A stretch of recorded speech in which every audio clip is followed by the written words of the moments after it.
You guys, I've been canning green beans, and I thought I would go over the essentials of canning 101 with you. If you decide to do this, it's like I said, it can be a very rewarding experience. You know that you have food for your family, and it's a good project that you may enjoy doing. First of all, your jars, you want to make sure that your jars are washed very, very well. I scald mine, I boil them. Some people use it as a dishwasher, but I boil mine. You want to do the same thing with your lids. You want to make sure that you have boiled your lids and inspected them and make sure that they're not damaged.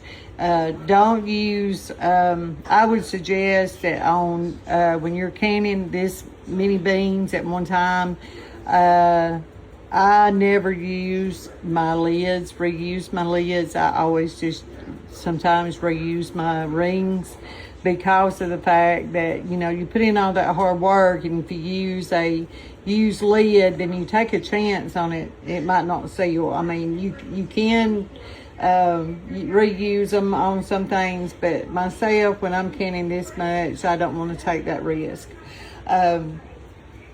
Also too, on your beans, you want to look and break them, and you want to get all your black specks off of them. You want to get all your strings off of them. You want to make sure that they're not tough, and if they're bigger, then you can get your shellies out of them. These little beans like this is called your little shelly beans that you take out. So when you go to pack, you pack where you wash your beans. Make sure you wash them 2 or 3 times a piece, and get all the dirt. Once the water runs clear, then you know that your beans are clean and can be packed in the jars. Once you get them packed in the jars, try to pack them tightly.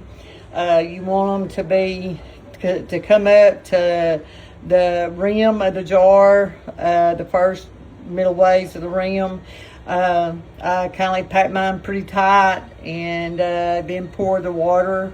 You use boiling water on finished inside your jar on top of your beans. Make sure your beans are covered, and add 1 teaspoon of canning salt to each jar. You take your lids that has been boiled and scalded, and then you place on top of your jar like so, and then then they'll be ready to go into the canner. I will have a second part on the canner to walk y'all through on it, and show y'all how to do the canner part. I made one video, and I feel like it was too long and too much talking, and I don't want to get people, kind of upset about too much talking. But I know it's this canning stuff can be lengthy to walk it, step by step on it. But mainly your green beans, just make sure that your vegetables are clean and washed and looked, and all the strings got off of them. And like I said, if you feel like that they are too tough, then shell them and get your little shellies out of them to go inside your green beans. I think these is going to be pretty. They're such a beautiful color right now. I'm fixing to get them in my pressure canner and get them going. And yeah, y'all try to put you up some of these, and if you decide to do it, I will tell you.